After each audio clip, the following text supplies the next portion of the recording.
Good afternoon, everybody. I know we're on the graveyard shift, but we're nearly there now, so try and stay with me for this. So that's myself.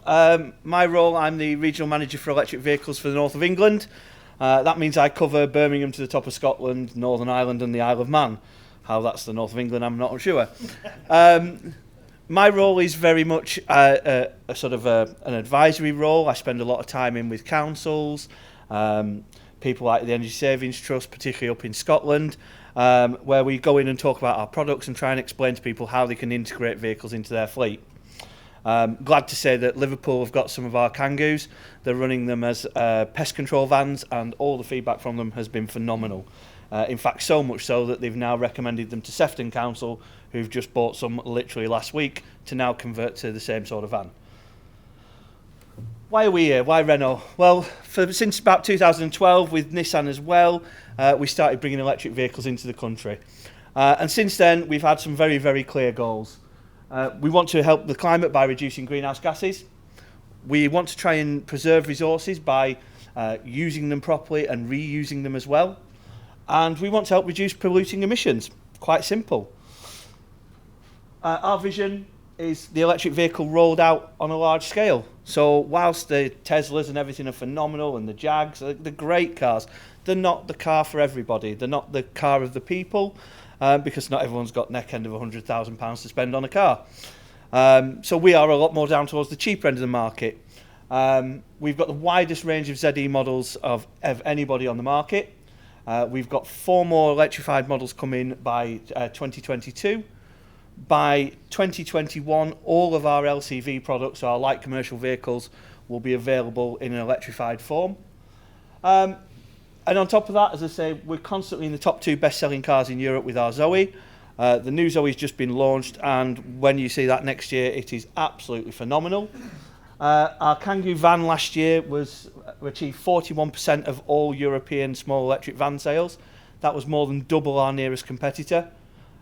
We've got a great head start on EV technology. And as I say, we've got a very, very experienced dealer network along with our partner company Nissan. So, you know, we've got the people in place to look after your vehicles.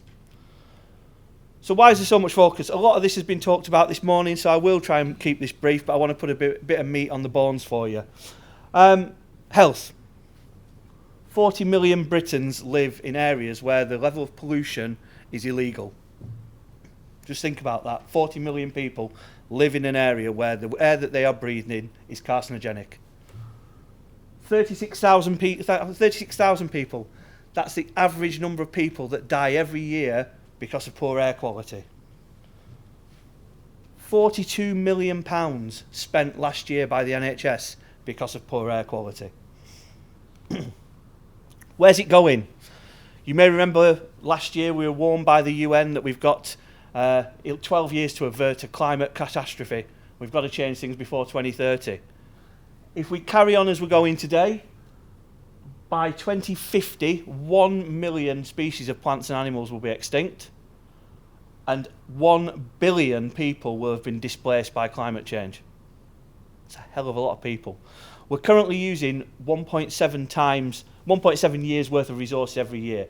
So, you know, we're nearly double what we should be using every year. So there's got to be a change, and now's the time to do it. What the government doing? We've been through all this. Seb gave us some really good information, and obviously Fiona from the Energy Savings Trust. You all know now what the targets are and what we've got to achieve. A lot of people think this is a London problem, but actually there's 23 cities that have been mandated to produce a clean air plan up and down the country. So this is coming to a city near you. Obviously Liverpool, you've heard the conversations from Hugh as to what the situation is. Manchester's in the same boat, Liverpool, Leeds, it's coming right across the north of England. So why are EVs a viable solution to this? Some of you may remember, I think everybody remembers the Prius when it first came out. Hybrid, micro hybrid, so you know, a battery in the car to assist it. What we actually find with a hybrid like that is that they're generally about 25 to 35% efficient. Plug-in hybrid, everybody knows the Mitsubishi PHEV, probably the most popular and famous plug-in hybrid going. Great when it's running on the battery, 95% efficiency. When you're back on the petrol engine, it's a big heavy petrol engine, it's got a big heavy battery in it, it's got a big heavy motor in it, your efficiency's right back down. A lot of people talk about hydrogen. If you actually look at hydrogen, if we were producing it the way we produce petrol and shipping it around the country, overall the final efficiency when it gets into your vehicle is 22%. So all these people that say we're going to need more and more power stations in the future if we're all going to have electric cars, if we went to hydrogen, technically we'd need 4 times more. And as I said, the battery electric vehicle, really simple. Obviously mine shows a Renault because I work for Renault, but it's the same across the board. 95% of what you put in, you get out. In the commercial world, very, very limited at the moment. Certainly in the larger vans, you've got a traditional diesel van, again, circa 25% efficient, CO2 emissions of about 170 grams a kilometre. Or you've got fully electric vans, of which there's now a few more coming into the market. Again, back up to 95% efficiency and 0 CO2 emissions. So as you can see, really does cut the CO2s. It's a great option to get the air cleaner quickly. So, figures. It's all about money. This is a live quote that was done last week for a Kangoo diesel van. You've got your monthly payment there of £263.18 plus the VAT. Your fuel cost, now this is based on the UK average price of £1.36 a litre over 45,000 miles. Total fuel cost for that vehicle, £6,976. The agreement up front there includes all your servicing and your road fund licence. That's exactly the same van, but in electric. Monthly payment of £249.50. Fuel charges, again, based on the UK average prices, £2,049. Rough cost of what it's going to cost you to have a 7 kilowatt charger installed, about £300 after the government grant. Total saving over 3 years of just over £5,000. And again, they are real quotes that have been produced by a dealer on literally last week. So you could walk into a Renault dealership and you could have that Kangoo van for £250 a month with 3 upfront payments. And again, that includes all your servicing and everything. So, large savings to be had. What I've also done is I've done a little comparison for a car versus a petrol car, a diesel car versus our electric car. Because obviously we know the payments are generally a bit more on an electric car up front. So what I've done, again, 4 years, 15,000 miles per annum. On the Zoe, the service, maintenance and repair costs would be just over £1,300. Fuel costs, again, based on the UK averages, £2,121. Over to the Clio, service costs, again, £1,750. Fuel costs, £7,146. And road fund licence costs, as it stands currently, of £630. So again, over 4 years, a saving of just over £6,000 in your total running costs.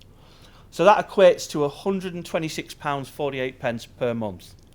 So if you're looking at a contract today for a vehicle, if that payment is £126 less than £126 more, if that makes sense, then there is a saving to be had.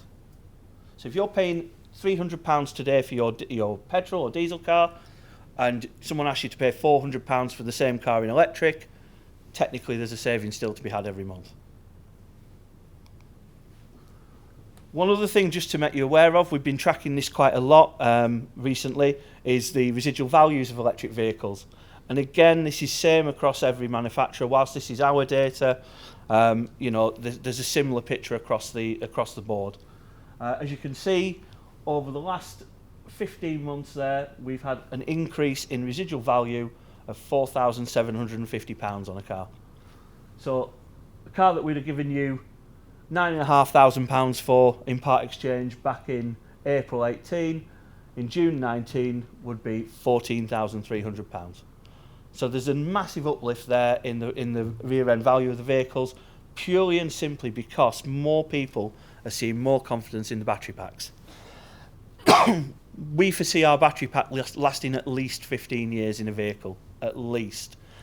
We then have plans in place. We already have a second lifing for them, where they're converted into emergency power systems for buildings, where they've got a further 20 years of life.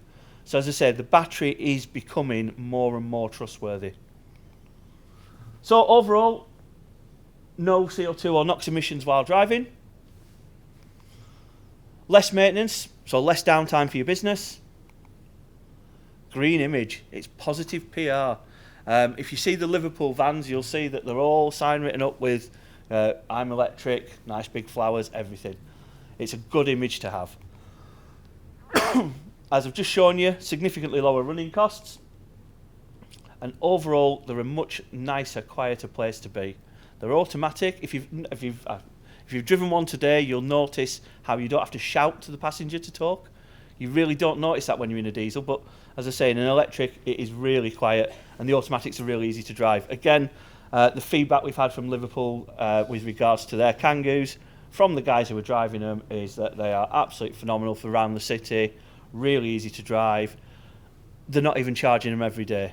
So as I say, that's me, electric vehicles. Hopefully that gives you a bit more information, puts a bit more meat on the bones and shows you some actual savings that you can make. Thank you.